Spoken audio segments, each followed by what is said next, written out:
Оваа недела Филолошкиот факултет Блаже Куневски во Скопје беше домаќин на повеќе творечки работилници за пишување на книжевна репортажа. Жарн помеѓу новинарството и литературата кој се базира на пишување на приказни врз основа на проверени факти.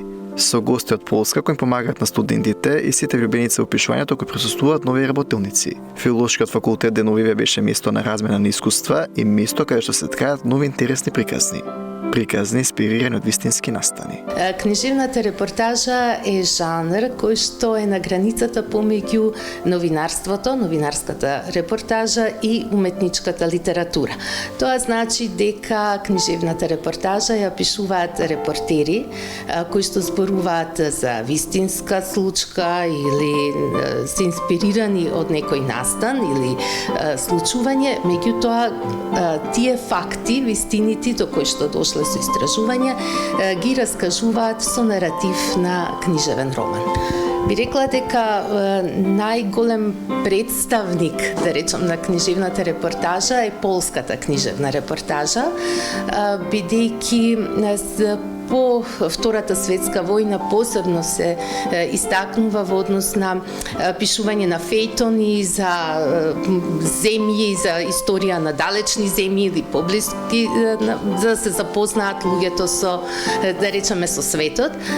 Денеска се застапени како повеќе во облик на книги, на романи. И овој жанр кај нас во Македонија не е толку застапен и малкумина пишуваат, ако пишуваат на овој начин, како книжевна репортажа, и токму затоа, еве денеска имаме врвни полски репортери, представници на книжевната репортажа, кои што нели ќе ни кажат нешто повеќе. Инаку еден од најстакнатите полски репортери е Ришард Капушчински. Книжевната репортажа е жанр кој е многу застапен во Полска и некои висените настани од минатото преку книжевност се ги доближува до јавноста. А македонските студенти имаат прилика да учат токму од искуството на полските мајстори, преку творечки работилници на кои стекнаа низа нови вештини. Првиот ден го одбележа мастер-класот на полскиот репортер Мариуш Шчигел. Инаку, веќе го спомнав Ришард Капушчински, Мариуш Шчигел е најпознатиот врвен полски жив репортер денеска. И со тоа нашата работилница почна со него и навистина ни е голема чест што беше дел од овие настани. По неговото предавање, мастер-клас, се продолжи со работилница, со останатите двајца репортери, Марго Реймер и Камил Балук, кои што на учесниците на работилницата им представија како да се некои техники за пишување на книжевна репортажа. Значи, по барање на репортерите мораше да ги ограничиме на 15 учесници работилниците, значи беа од затворен тип, пред се за студенти, но и новинари, значи што се пријавија, и морам да кажам дека имавме тешка задача, бидејќи имаше навистина интерес, а бројот на местата беше ограничен. Инаку, тие ќе на работилнициве работат за тоа како одреден детај, настан или некоја случка или разговор што ги инспирирале, да ги направат да звучи како роман, да го раскажат тоа преку таа некоја лична приказна или со наратив на роман, или сите тие факти.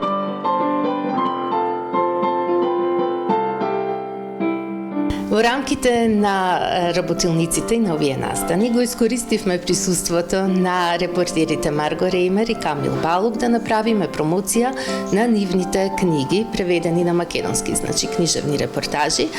Книгата на Марго Реймер, Калта посладка од медот, која што зборува за периодот на Албанија за време на Енвер Хоџа.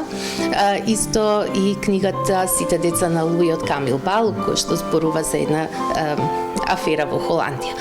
Значи, вчера во бистрото на Театар Комедија се одржа промоција, авторска средба со Марго Ремер и Камил Балук и Мариуш Чигел. Инаку преводите од полски на двете книги се на Лидија Танушевска, професорка по полска книжевност и превод, која што е и овогодинешна лауреатка на наградата Драги за најдобар книжевен превод. Изданијата се во издание на Славика Либрис, а навистина поминавме вчера една прекрасна дружба со авторите. Организирањето на вакви творечки работилници за студентите е исклучително значено за потекнување на нивната креативност. Особено во ера на вештачка интелигенција, каде со често машината се користи и за пишување на писмени сустави и семинарски трудови. Нешто што ги спречува помладите да се изразуваат индивидуално и во книжевноста да остават свој личен печат. Секое време носи своји предизвици. За нас сега е предизвик да се продолжи да се пишува, да не се остави машините да го направат тоа за нас.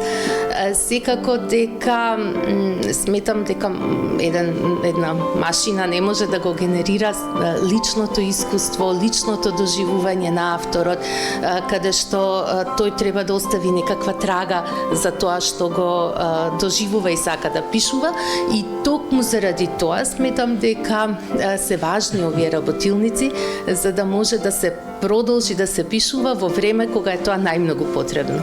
Работилниците за книжевна репортажа со полските автори се поддржани од амбасадата на Република Полска и како такви понудија нови сознања за сите присутни. Сознанија кои присутните новинари и студенти по книжевност ќе ги користат во иднина при пишување на нивните идни приказни.